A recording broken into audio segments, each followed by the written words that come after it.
आसन पर बैठी हुई हैं? कमल कमल के। और वाहन कौन है? हंस। हंसवाहिनी ज्ञानदायिनी अम्ब विमलमती देव। और कहाँ है? तालाब में। तो इन सब से कोई ना कोई शिक्षा मिलती है। जैसे माला धारण किए हैं और अभय मुद्रा। माला धारण करने का यह अर्थ है कि हमें ईश्वर के चिंतन में लगे रहना चाहिए, है ना, ईश्वर से विमुख नहीं रहना चाहिए। और अभय मुद्रा का प्रतीक यह होता है कि हमसे किसी को भी किसी भी प्रकार का भय ना हो, यानी सब हमसे खुशी रहें।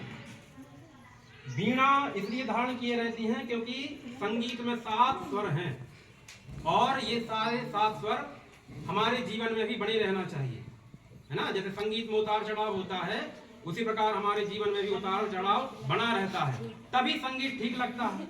तो उसी प्रकार जीवन में अगर एक जैसा जीवन चलता रहे तो जीवन भी बेकार हो जाता है कि नहीं होता। इसलिए जीवन में भी उतार चढ़ाव होता रहना चाहिए, तभी जीवन ठीक रहता है। अर्थात जीवन में संघर्ष भी होना आवश्यक है। फिर एक हाथ में उनके पुस्तक है, तो पुस्तक धारण किए हुए देवी हमें ये शिक्षा देती हैं कि हमें निरंतर आजीवन अध्ययनशील रहना है। जो व्यक्ति अध्ययनशील नहीं रहता है, वास्तव में वो व्यक्ति उसी समय चेतनाहीन हो जाता है। इसलिए आजीवन अध्ययनशील बने रहना, यानी प्रतिदिन कुछ न कुछ नया सीखते रहना। फिर माँ जगदम्बा श्वेत वस्त्र धारण किए हुए हैं। श्वेत वस्त्र इसका प्रतीक है, शुक्लता का प्रतीक है, यानी उज्ज्वलता का प्रतीक है। हमें अपना जीवन भी कैसा बनाए रखना है? उज्ज्वल बनाए रखना है। जैसे श्वेत वस्त्र में अगर थोड़ा सा भी दाग लग जाए तो वो गंदा दिखने लग जाता है, उसी प्रकार हमारे जीवन में भी इतनी सी भी गंदगी नहीं होना चाहिए, उज्ज्वलता बनी रहनी चाहिए। फिर कमल के आसन पर बैठी हैं, तो कमल किसका प्रतीक है? कमल आप लोगों ने देखा होगा कीचड़ में उत्पन्न होता है नहीं रहे, लेकिन हमें अपने आप को अच्छा बनाए रखना है कमल के जैसा। और जो हंस है, हंस की एक खासियत होती है कि अगर उसको दूध और पानी, ऐसा कहा जाता है दूध और पानी अगर मिलाकर रख दिया जाए तो हंस किसे ग्रहण कर लेता है? पानी को छोड़ देता है।